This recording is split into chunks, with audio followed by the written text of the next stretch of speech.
लाडक्या बहिणींनो आणि लाडक्या ताईंनो, तुमच्यासाठी आलेली आहे महत्त्वाची सूचना. म्हणजे तुमचं DBT ॲक्टिव्ह नसेल तर तुम्हाला 12वा हप्ता म्हणजे जून महिन्याचा हप्ता मिळणार नाही. तर जून महिन्याचा हप्ता ची तुम्ही खूप वाट बघत आहे, तर तुमचा DBT तिथे ॲक्टिव्ह नसला तर तुम्हाला हप्ता मिळणार नाही. तुम्हाला महिन्याचा हप्ता हवा असेल तर तुमचा DBT आहे तो ॲक्टिव्ह करायला पाहिजे. तर कशाप्रकारे आपण ॲक्टिव्ह करू शकतो आणि शेवटचा दिवस कोणता आहे आणि 12वा हप्ता तुम्हाला कधी मिळणार, त्या संदर्भात आज मी तुम्हाला सांगणार आहे. त्यासाठी आपला व्हिडिओ एंडपर्यंत बघा, कुठेही स्किप करू नका.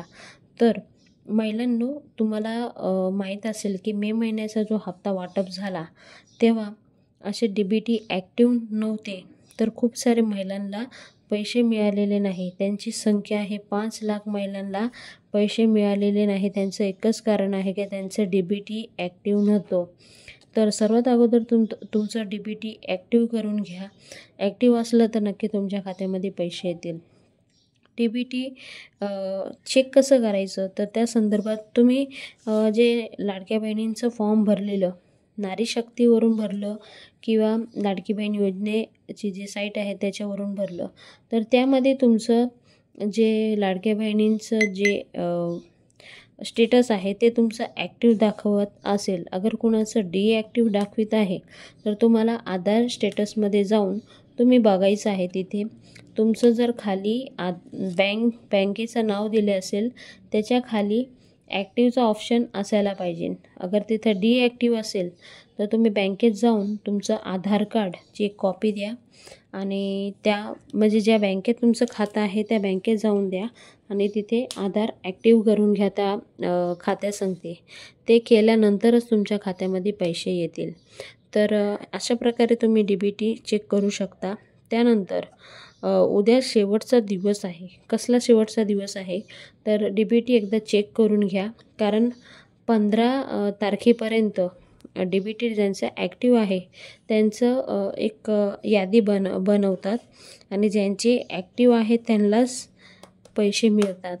तर सर्वात अगोदर जे हे DBT डिॲक्टिव्ह असेल तर ती ॲक्टिव्ह करून घ्या. कारण ही यादी जी आहे ती लवकरात लवकर सरकारपर्यंत पोचेल. यादी पोचल्यानंतर तुम्हाला तुमचं डिॲक्टिव्ह असेल तर तुम्हाला पैसे मिळणार नाही. तर ही गोष्ट तुम्ही नक्की लक्षात ठेवा. आता तिसरा मुद्दा आहे की 12वा हप्ता कधी मिळणार. तर आतापर्यंत जेवढे हप्ते मिळालेले आहे ते महिना संपायच्या अगोदर 3ऱ्या हप्त्यामध्ये किंवा 4थ्या हप्त्यामध्ये मिळत आलेले आहे. तर आता 2-3 महिन्यापासून पैसे कंटिन्यू मिळत नाही आहे टायमावर.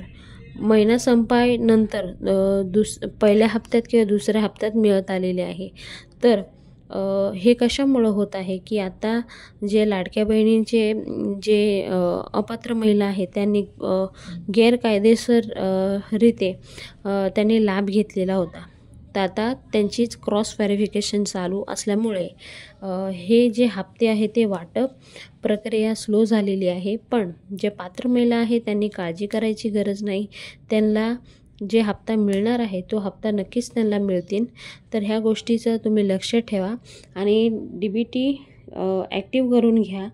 तर 12वा हप्ता आता कधी मिळणार ते क्लिअर सांगून देते की 25 तारखेनंतर तुम्हाला मिळू शकतो. मिळणार असं नाही आहे. 25 तारखेनंतर तुम्हाला 12वा हप्ता मिळू शकतो. अजून ह्या संदर्भात अदिती तटकरे, अजितदादा पवार, एकनाथ शिंदेजी यांनी काही चर्चा केलेली नाही. फक्त शक्यता आहे म्हणून तुम्हाला सांगते. तर असेच नवीन नवीन व्हिडिओ तुम्हाला आपल्या चॅनलवर बघायला भेटत आहे. तर त्यासाठी आपला चॅनल सबस्क्राईब करून ठेवा. ज्या महिला व्हिडिओ बघतात पण सबस्क्राईब करत नाही तर त्यांना विनंती आहे की आपला चॅनल सबस्क्राईब करून ठेवा. तुमची जे काही समस्या असेल कमेंट बॉक्समध्ये कमेंट करून सांगू शकता. ज्या महिलांना पैसे मिळालेले नाही 11वा हप्ता त्यांनीसुद्धा कमेंट बॉक्समध्ये कमेंट करून सांगा. त्यांच्यासाठी एक स्पेशल आपण व्हिडिओ बनवणार आहोत. आणि ज्यांचे पैसे आलेले आहे त्यांनीसुद्धा कमेंट बॉक्समध्ये कमेंट करून सांगा, ज्याकरून सगळ्या महिलांना मोटिवेशन मिळतं. आणि कोणत्या जिल्ह्यामधून तुम्ही आहात ते सुद्धा सांगा. असेच नवीन नवीन अपडेट आम्ही नक्की तुमच्यापर्यंत आणायचा प्रयत्न करतो आहे. त्यासाठी तुम्ही आपला चॅनल सबस्क्राईब करून ठेवा. आतापर्यंत खूप चांगलं प्रेम दिलं, असंच प्रेम राहू द्या. आणि आपली जे यूट्यूब फॅमिली आहे ते जास्त मोठी व्हायला पाहिजे. त्यासाठी आपला व्हिडिओ जास्तीत जास्त शेअर करा आणि सबस्क्राईब करायला विसरू नका. पुन्हा भेटूया नवीन व्हिडिओ सांगते. तोपर्यंत बाय बाय. थँक्यू. जय हिंद.